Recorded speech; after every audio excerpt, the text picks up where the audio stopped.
Pension, पैसा की म्हातारपणाची काठी. लेखक संदीप काळे. अभिवाचन दत्ता सरदेशमुख.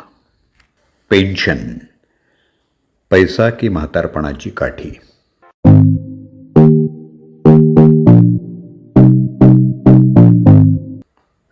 कोकणात कितीही दिवस फिरा, मन काही भरत नाही. रत्नागिरीपासून थोडं दूर रस्त्यानं गेलं की शेतांमध्ये मोठमोठी घरं असल्याचं पाहायला मिळतं. एक घर एक स्टाईल असं कधीच नसतं. मोठं घर छोटं शेत, छोटं घर मोठं शेत, आंबे नारळ सुपारीच्या बागाच बागा. कोकण म्हणजे आपल्या राज्याचं सौंदर्य आहे. रस्त्याच्या कडेला आंब्याची बाग आणि त्या आंब्याच्या झाडावर असलेले पाडाचे आंबे. कुणाचंही मन त्याच्यावर जाईल असं सगळं होतं. मी गाडी थांबवायला लावली. चारी बाजूनं आंब्याच्या बागेला कुंपण होतं. एक गेट आणि त्या गेटच्या आतमध्ये एक छोटंसं घर होतं. मी आतमध्ये आवाज दिला. कुणीही येत नव्हतं. मी गेट काढून आतमध्ये जाईन तेवढ्यात एक छोटं कुत्र्याचं पिल्लू अंगावर चाल करून आलं.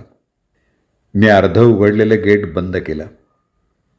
त्या कुत्र्याच्या अंगावर मांस नव्हतं, तरी गेटवरचा अख्खा किल्ला तो एक हाती लढत होता. मी त्या कुत्र्याच्या मागं पाहिलं तर एक आजोबा काठी टेकवत टेकवत येत होते. पांढरा शुभ्र पोशाख, चेहऱ्यावर कसली तरी काळजी. आजोबा जवळ आले आणि म्हणाले, काय पाहिजे? मी म्हणालो, आजोबा 2 आंबे द्याल का? घ्या ना. तसं मी हे कुणीतरी यावं, आंबे खावेत यासाठीच ठेवले आहेत. हल्ली तसं कोणी खायलाही येत नाही. मी 1 बोललो आणि आजोबा 4 बोलत होते. मी 4 आंबे काढले आणि मागं पाहतो तर आजोबा नाहीत. मी आंबे घेऊन गेटपर्यंत जाणार तोच आजोबा एक छोटी बॅग घेऊन आले. आजोबाने आवाज दिला. म्हणाले, अहो ही बॅग घ्या, अजून आंबे काढा, घरी न्या. त्यांचा आग्रह खूप झाला. बॅगेत थोडे आंबे घेतले. मी आजोबांच्या जवळ आलो. किती पैसे झाले असं मी विचारलं. त्यावर आजोबा म्हणाले, नाही हो, ही बाग मी लोकांनी खावी यासाठी लावली आहे. पुन्हा आजोबा बोलत होते. मी एक आंबा खायला लागलो. पाहता पाहता 4 आंबे संपले. माझे हात रसानं भरले होते. आजोबा म्हणाले, चला मी तुम्हाला पाणी देतो. मी हात धुतले. मला एक फोन आला. मी फोनवर बोलत होतो. आजोबा समोर असलेली समाधी धूत होते. मी विचारलं, कुणाची समाधी आहे ही? ते म्हणाले, माझ्या कारभारणीची. मी पुन्हा विचारलं, कधी गेल्या त्या? 6 वर्ष झाली. आमच्या गप्पा सुरू झाल्या. आजोबा जेवढे बोलके होते त्यापेक्षा जास्त भावनाशील होते. काय एकेकांचं आयुष्य असतं. सगळं अजून काहीतरी चुकतंय अशी सल मनामध्ये अनेक वेळा राहून जाते. मी ज्या आजोबांशी बोलत होतो त्यांचं नाव रामचंद्र देवेंद्र देवकर. रामचंद्र काका पुण्यात एका नामांकित कॉलेजमध्ये प्राध्यापक होते. त्यांच्या पत्नी सविता या देखील शिक्षिका होत्या. त्यांना 3 मुलं आणि 1 मुलगी. मुलगी श्वेता आजारामध्ये गेली. 3 मुलांमध्ये 1 मुलगा परदेशात आहे. 2 मुलं पुण्यात प्राध्यापक आहेत. सुना नोकरी करतात. नातू नात असा काकांचा मोठा गोतावळा आहे. पण मुलांमध्ये होणाऱ्या भांडणामुळं काका सर्वांमध्ये राहत नाहीत. एकाही सुनेला आणि मुलालाही काका अजिबात आवडत नाहीत, कारण त्यांचा काहीही उपयोग नाही असा आहे. काकाच्या मुलांना त्यांची आठवण येते ती काकांच्या पेन्शन मिळणाऱ्या दिवशी. या महिन्याचं पेन्शन आम्हाला द्या, आम्हाला काम आहे, अशी पेन्शनसाठीची लाईन 15 दिवसांपासून लागलेली असते. काकांचं वय आता 85 पार झालं आहे. डोळ्याला नीट दिसत नाही. चालता येत नाही. या जगात आईनंतर बहीण, बायको आणि मुलगी ही नाती काळजी घेणारी असतात. पण यापैकी कुठलंच नातं काकांकडे शिल्लक नव्हतं. जर तुम्हा म्हाताऱ्या माणसांकडे सेव्हिंग नसेल, एखादा जमिनीचा तुकडा नसेल, तुमचं पेन्शन नसेल, तर तुम्हाला रोज बुटाची ठोकर मारण्याचं काम तुमची मुलं करतात. एक दोन नाही तर माझ्यासोबत असणाऱ्या अनेक प्राध्यापक, इतर मित्र या सर्वांची अवस्था अशीच आहे. कुणालाही सेवानिवृत्तीनंतर सुख कशाला म्हणतात हे माहिती नाही. याबद्दलचे अनेक किस्से काका मला सांगत होते. सुनांच्या आहारी गेलेली मुलं आणि कधी न विचारणाऱ्या सुना या आयुष्याला वाळवी लागल्यासारख्या असतात असं काका सांगत होते. मी त्यांची समजूत काढत होतो. ते म्हणाले, मी समाजशास्त्राचा प्राध्यापक होतो.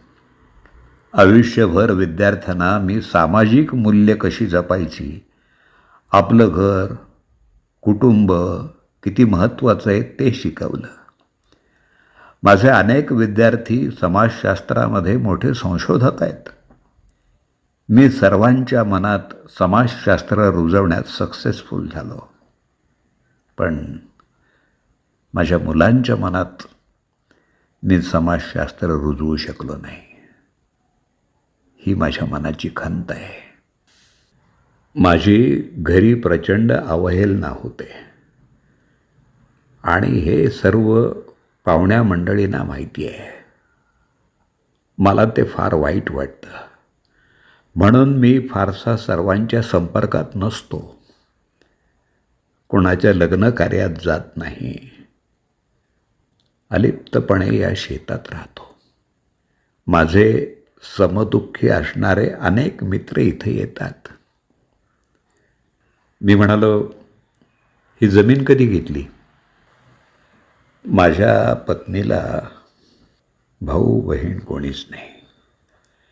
तिच्या वडिलांनी मरताना तिच्या नावावर हा जमिनीचा तुकडा केला.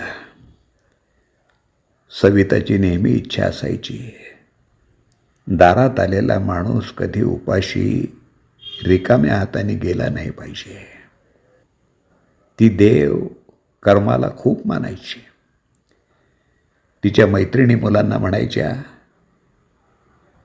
तुमच्या आईबाबांची पुण्याई आहे म्हणून तुमच्या भोवती ऐश्वर्य लोळण घेतं. या शेतात मी खाण्यापुरतं ठेवतो आणि बाकी सगळं येणाऱ्या जाणाऱ्यांना वाटून टाकतो. हा जमिनीचा तुकडा आमच्या नावावर करा, तेव्हाच तुम्हाला नातवाशी बोलू देतो. अशी जबरदस्ती माझ्यावर सुरू झाली. माझे मित्र म्हणाले, तू मुलांना शिकवलं, त्यांची लग्न केली, त्यांना नवं घर करून दिलं, नातवांच्या शिक्षणासाठी सर्वतोपरी मदत केली, सर्वांचं कर्ज भागवलंस, तुझं घर तू मुलांच्या नावे केलं, तुझी सगळी जबाबदारी तू पार पाडली. आता हा जमिनीचा तुकडा कशाला मुलांच्या नावे करायचा? माझ्या दोन मित्रांनी जेव्हा सगळं मुलांच्या नावावर केलं तेव्हा त्या दोघांनीही त्यांना घरातून जायला भाग पाडलं. आता एक जण मुलीकडे राहतो आणि एक जण पुण्यातच वृद्धाश्रमात.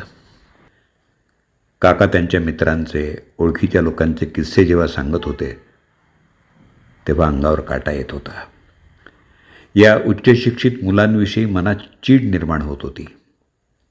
हल्ली जेवढे उच्चशिक्षित तेवढे व्यावहारिक पाहायला मिळतात. त्या व्यवहारात ते अगोदर आईबाबाला टार्गेट करतात आणि हे सर्व ठिकाणी पाहायला मिळतं. आम्ही बोलत असताना माझा मोठा मुलगा जयेश गाडीतून बाहेर आला. त्यानं चला म्हणून मला आवाज दिला. काकांना मुलाला पाहता क्षणीच लक्षात आलं की हा माझा मुलगा आहे. ते बाहेर गेले. माझी पत्नी सारिका, लहान मुलगा अर्णव, मोठा मुलगा जयेश यांना घेऊन आले. शेतात काम करणाऱ्या गाड्याला बोलवून त्याने आंबे काढायला लावले. आम्ही आंबे खाल्ले. माझी दोन्ही मुलं आणि आजोबा खेळण्यात बेभान झाली. मुलं खेळतच होती. आजोबा दमून माझ्या आणि माझ्या बायकोच्या जवळ येऊन बसले. डोळ्याला रुमाल लावत ते पुन्हा रडायला लागले. आम्हाला कळेच ना नेमकं झालं तरी काय. माझी पत्नी सारिका प्रचंड हळवी. काही विचारलं नाही, काही नाही. काकांच्या सोबत तीही रडायला लागली. त्यांचं रडणं बाजूला खेळणाऱ्या मुलांनी पाहिलं आणि तेही येऊन लहान तोंड करून बसले. आजोबांनी सर्वांना शांत केलं. त्यांच्या रडण्याचं कारण काय हे सांगत आजोबा मला म्हणाले, आज 1 वर्ष झालं. 6 नातू आहेत. एकाचंही तोंड पाहिलं नाही. तुमच्या गोड मुलांना पाहून मला माझ्या नातवांची आठवण झाली. बिचारे, त्यांनाही फार हुरहुर लागली असेल. तेही वाट पाहत असतील माझी. माझ्या म्हातारपणाच्या काळजीनं मी नातवांच्या प्रेमाला मुकलो. काय करावं बाबा. पेन्शनचे थोडे मिळणारे पैसे आणि हा जमिनीचा तुकडा माझ्या आयुष्याची काठी बनली आहे. सुनांचे रोज उठता बसता मिळणारे टोमणे खाऊन मी पार वैतागलो होतो. आम्ही निघतानाही आजोबांचा कंठ दाटून आला. माझ्या दोन्ही मुलांना 2 हातात धरून त्यांनी गाडीपर्यंत सोडलं. आम्ही निघालो. माझ्या मनात अनेक विचार येत होते. सर्वच मुलं काकांच्या मुलांसारखी नसतात हे खरं आहे, पण जी मुलं असं वागतात त्यांचं प्रमाण खूप आहे. त्यांचं काय करायचं. हल्ली घरोघरी हे चित्र आहे. याचं काय करायचं. वय झालेल्या माणसांकडं काही असेल तरच त्याला किंमत, नाहीतर असं आहे का. आम्ही भारतीय संस्कार म्हणतो. अशा वेळी कुठं जातात हे संस्कार. आई बाबांना तुम्ही लाथा मारणार असाल तर हा निसर्ग काय तुम्हाला सोडणार आहे. कदापि नाही, कदापि नाही.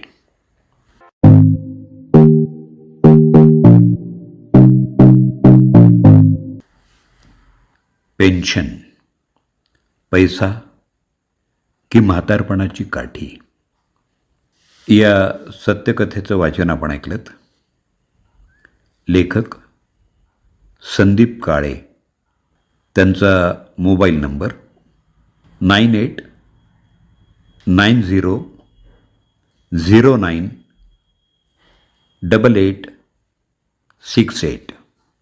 अभिवाचन दत्ता सरदेशमुख. 8329730186.